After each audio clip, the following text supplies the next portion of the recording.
어두워진 제 방 안 그녀는 제게 입 맞췄고 저는 속으로 미쳤다고 생각하면서도 그녀의 혀를 받아주고 있었습니다. 온몸의 감각이 마비된 듯 몸이 제 말을 듣지 않았습니다. 사실 처음부터 거부할 생각조차 없었던 것 같습니다. 한 번 넘어선 금기는 다시는 뒤로 돌아갈 수 없었습니다. 그녀는 제 셔츠를 끌어올려 제 맨살에 입 맞추고는 한쪽 손으로 저의 허벅지를 부드럽게 쓰다듬었습니다. 저는 숨조차 제대로 쉴 수 없었죠. 아니, 왜 이렇게 능숙한 거지? 라는 생각도 잠시 저는 걷잡을 수 없이 뜨거워지고 있었습니다. 그날 밤 우리는 돌이킬 수 없는 선을 넘어섰습니다. 20살 제 여동생은 더 이상 피로 이어진 가족이 아니었습니다. 오늘 이야기가 여러분의 마음에 어떤 울림을 줄지 궁금합니다. 혹시 살면서 차마 입 밖에 내지 못했던 비밀이나 가슴 아픈 사랑 이야기가 있으신가요? 여러분의 생각을 댓글로 남겨주시면 저에게는 큰 위로와 힘이 될 것 같습니다. 힘내라는 따뜻한 응원도 언제나 환영입니다. 더 많은 이야기를 듣고 싶으시다면 구독과 좋아요, 알림 설정도 잊지 말아주세요. 이 세상에는 차마 입 밖으로 꺼낼 수 없는 이야기들이 존재합니다. 한때는 저 역시 그랬습니다. 제 이름은 김태우, 23살의 평범한 청년이었죠. 20살 어린 여동생 지은이는 세상 그 무엇보다 소중한 제 가족이자 제가 책임져야 할 존재였습니다.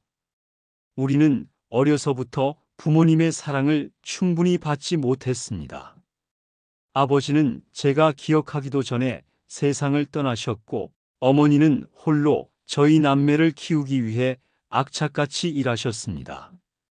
새벽별을 보며 나가셔서 밤늦게야 지친 몸을 이끌고 돌아오셨죠.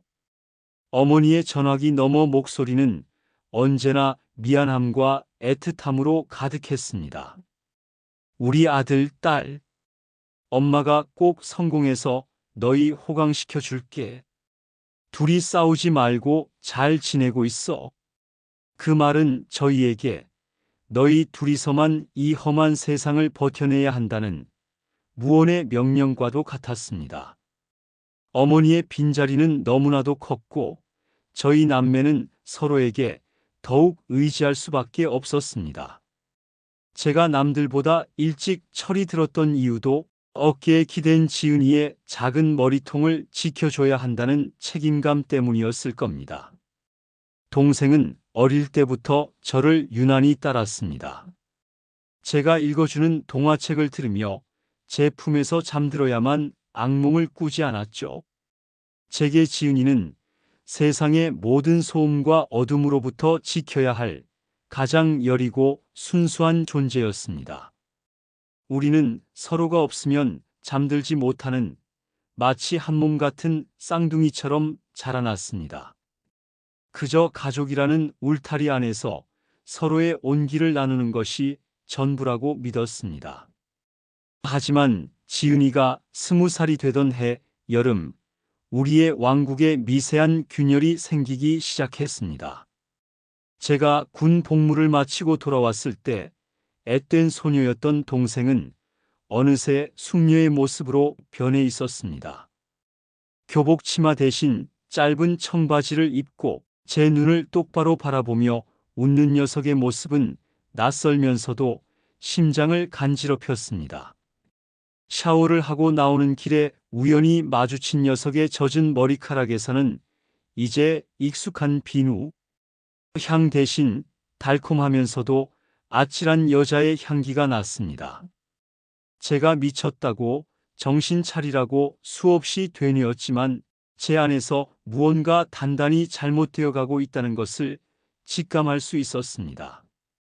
마치 오래된 나무 뿌리가 단단한 흙바닥을 비집고 올라오듯 억누르려 할수록 더욱 선명해지는 감정들이 저를 혼란스럽게 만들었죠.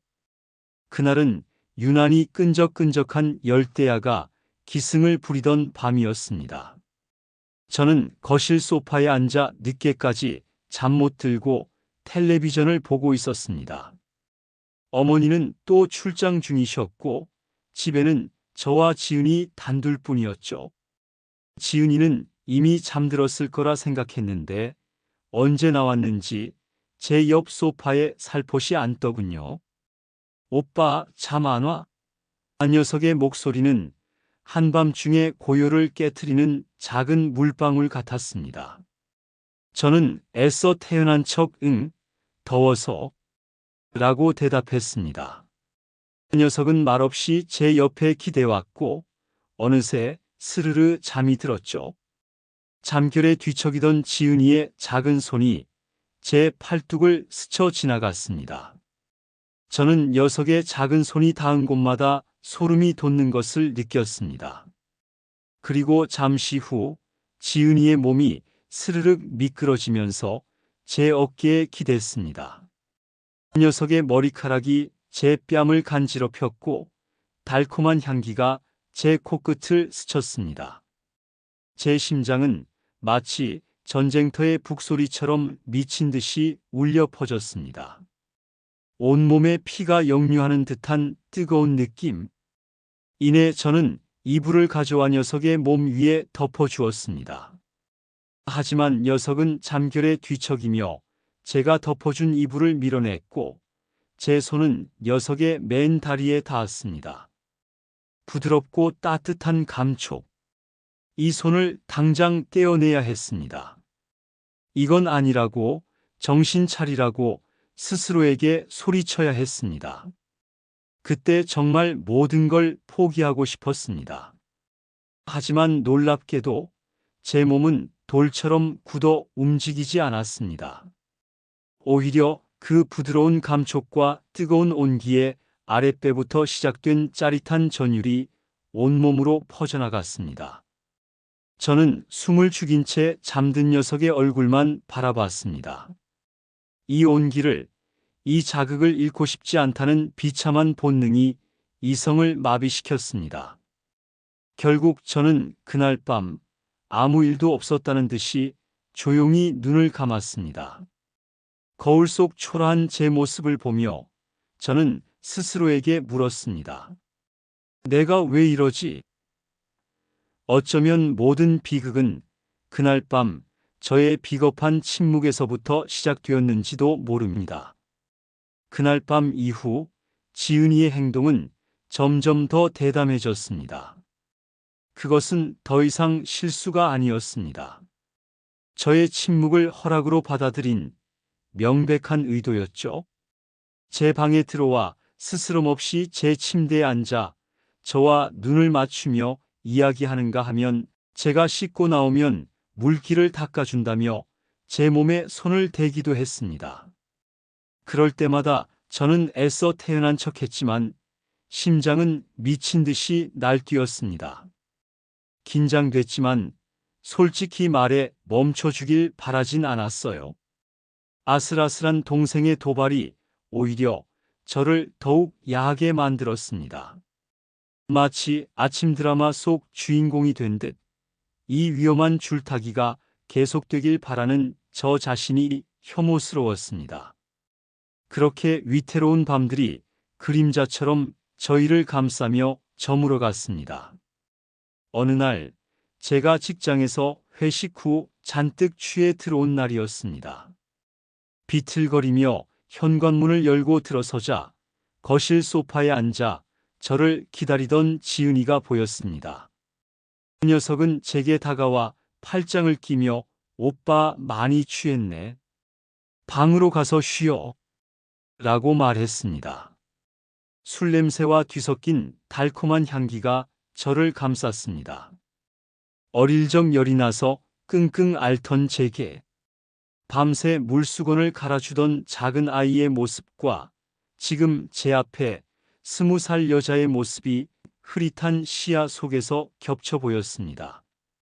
저는 필름이 끊긴 와중에도 갈망했습니다. 이 녀석이 오늘 무슨 짓을 할까? 아니, 내가 무슨 짓이라도 해주길 바라는 걸까? 지은이는 저를 부축해 제 방으로 데려갔고 침대에 눕혀 이불을 덮어주었습니다. 그 녀석의 작은 손이 제 이마를 짚으며 열이 있나 확인했습니다. 그 순간 녀석의 가느다란 손가락이 제 뺨을 스쳐 내려오더니 제 셔츠 단추에 닿았습니다. 쿵! 제 심장이 다시 한번 크게 울렸습니다. 저는 눈을 감은 채 녀석의 행동을 기다렸습니다. 그 녀석은 조심스럽게 제 셔츠 단추를 하나하나 풀어내기 시작했습니다.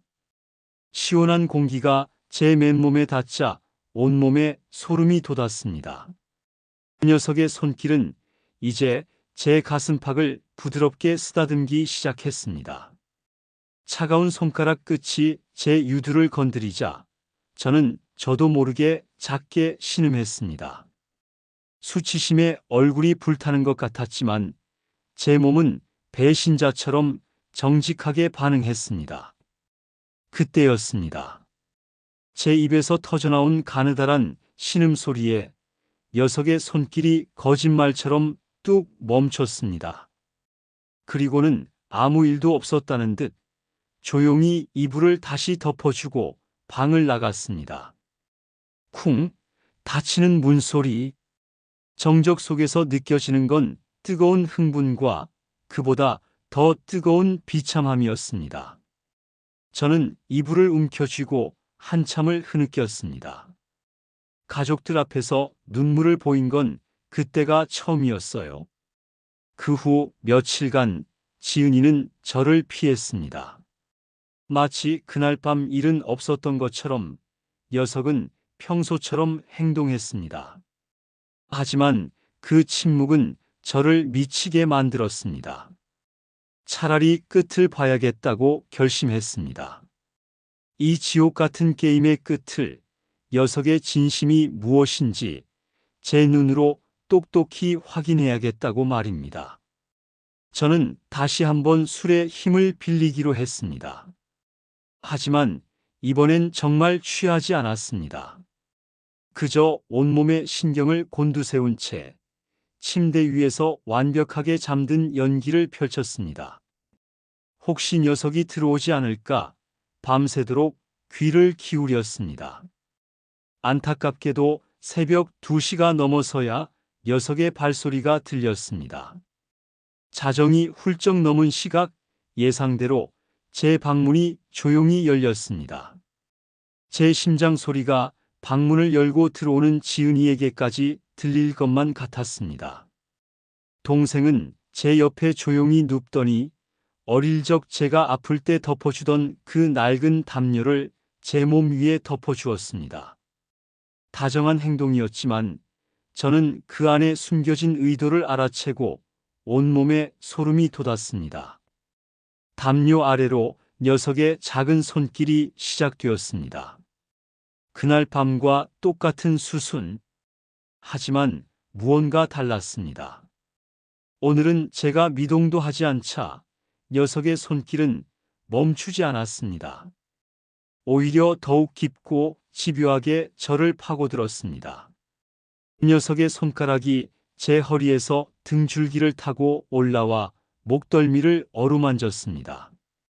그리고는 다시 아래로 내려와 제 하반신을 부드럽게 감쌌습니다. 저항할 수 없는 쾌감이 온몸을 잠식했습니다. 저는 더 이상 연기할 수 없었습니다. 눈을 떴을 때 어둠 속에서 저를 내려다보는 지은이의 눈빛과 마주쳤습니다. 순진한 아이 같던 그 눈은 온데간데 없고 서늘한 욕망의 빛이 저를 꿰뚫고 있었습니다. 오빠. 어둠 속에서 들려온 지은이의 목소리는 소름 끼치도록 차분했습니다. 일부러 그런 거 다 알아. 오빠도 날 원했잖아. 온몸에 피가 차갑게 식는 것 같았습니다. 이해는 제가 자신을 시험하기 위해 일부러 술에 취한 척했다는 것을 처음부터 알고 있었던 겁니다. 왜 그랬어? 내가 이럴 줄 몰랐어? 그 녀석은 제 손목을 부드럽게 움켜쥐며 말했습니다. 아니라고 소리쳐야 하는데 목소리가 나오지 않았습니다. 이 모든 것은 제 어설픈 시험이 아니라 녀석의 완벽한 계획이었습니다.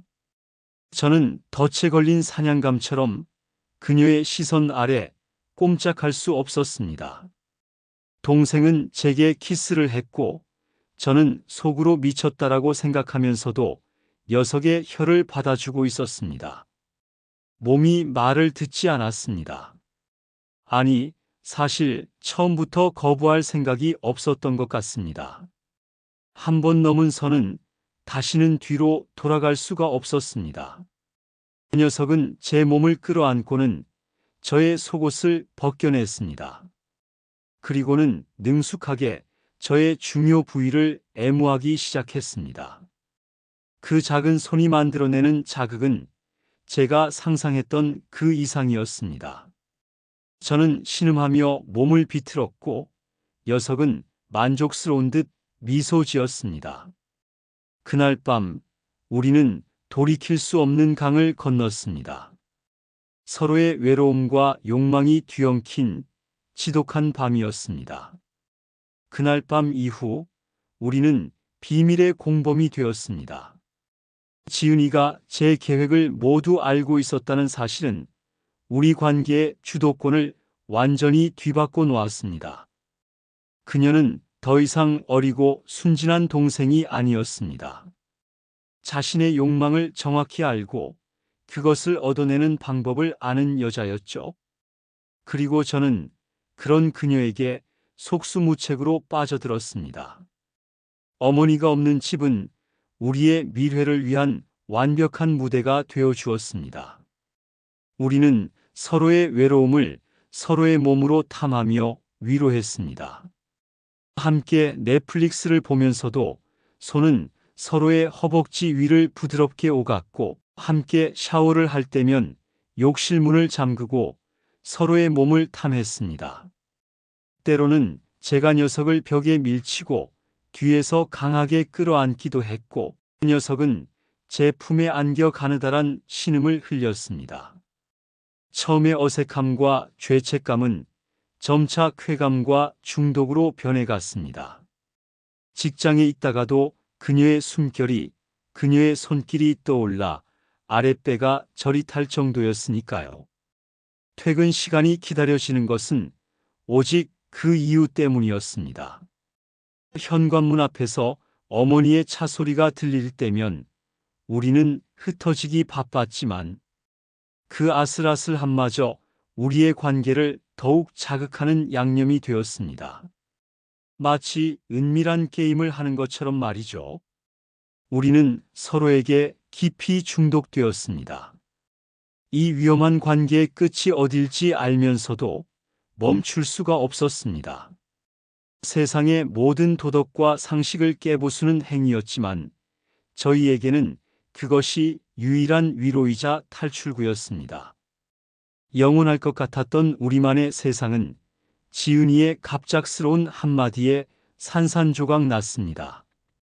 어느 날 저녁 제 무릎을 베고 누워 TV를 보던 지은이가 아무렇지 않게 말했습니다. 오빠, 나 미국으로 유학가기로 했어. 다음 달에. 순간 제 머릿속이 하얗게 비는 것 같았습니다. 지금껏 단 한 번도 상의한 적 없었던 이야기였습니다. 뭐? 갑자기 왜? 무슨 유학이야? 그냥 더 넓은 세상에서 공부해보고 싶어서. 더 늦기 전에 가는 게 맞을 것 같아서. 지은이는 제 눈을 피했습니다. 저는 그제야 깨달았습니다. 그녀 역시 이 관계의 무게를, 이 비정상적인 현실을 버거워하고 있었다는 것을요. 그녀는 제가 사랑했던 어리고 여린 동생이 아니었습니다. 저의 굴레에서 벗어나 자신의 삶을 살아가려 하는 독립적인 존재였습니다. 유학은 그녀에게 완벽한 도피처였을 겁니다. 저에게서, 그리고 우리라는 지독한 관계에서 벗어날 수 있는 안타깝게도 저는 그녀를 놓아줄 수밖에 없었습니다. 갑작스러운 이별 통보에 저는 아무 말도 할 수 없었습니다. 당황스러움, 서운함, 그리고 다시 혼자가 될 거라는 지독한 두려움이 한꺼번에 몰려와 목이 메었습니다. 숨조차 제대로 쉬어지지 않았습니다. 지은이가 떠나던 날, 저는 공항까지 따라갔습니다. 입국장으로 들어서는 녀석의 뒷모습을 보며 저는 녀석이 보이지 않을 때까지 하염없이 바라봤습니다.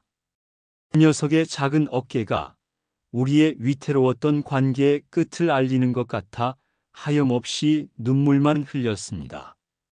가족들 앞에서 눈물을 보인 건 그때가 처음이자 마지막이었을 겁니다. 지은이가 없는 집은 상상 이상으로 텅 비었고 저는 지독한 외로움에 시달렸습니다. 밤마다 녀석의 빈자리를 느끼며 몸부림쳤습니다. 우리는 가끔 이메일을 주고받고 영상통화를 했지만 그 무엇도 그녀의 빈자리를 채워주진 못했습니다. 몇 년 후 지은이는 완전히 다른 사람이 되어 돌아왔습니다. 더 이상 제게 기대던 어리고 여린 동생이 아니었습니다. 자신의 미래를 스스로 개척해 나가는 당당하고 멋진 어른이 되어 있었습니다. 그녀는 성공적인 커리어를 쌓았고 행복한 가정을 꾸렸습니다. 그녀의 눈빛에는 제가 알던 슬픔이나 외로움 대신 진정한 행복이 깃들어 있었습니다. 저 역시 그 시간 동안 많은 것을 깨달았습니다. 외로움 때문에 서로에게 집착했던 그 시절, 우리는 사랑이라는 이름으로 포장된 위험한 감정의 늪에 빠져 있었을 뿐이라는 것을요. 지은이의 유학은 우리 모두에게 필요한 이별이자 새로운 시작이었습니다. 그녀는 자신의 삶을 찾아 날아갔고, 저 역시 그녀를 통해 비로소 저 자신을 돌아볼 수 있게 되었습니다. 이제 우리는 평범한 남매로 돌아왔습니다. 가끔 명절에 각자의 배우자와 아이들을 데리고 만나 웃으며 밥을 먹기도 합니다. 우리는 이제 진정으로 서로의 행복을 빌어주는 성숙한 어른들이 되었습니다. 물론 그 누구도 모릅니다. 우리가 한때 서로의 세상 전부였으며 가장 깊은 곳을 공유했던 사이라는 것을.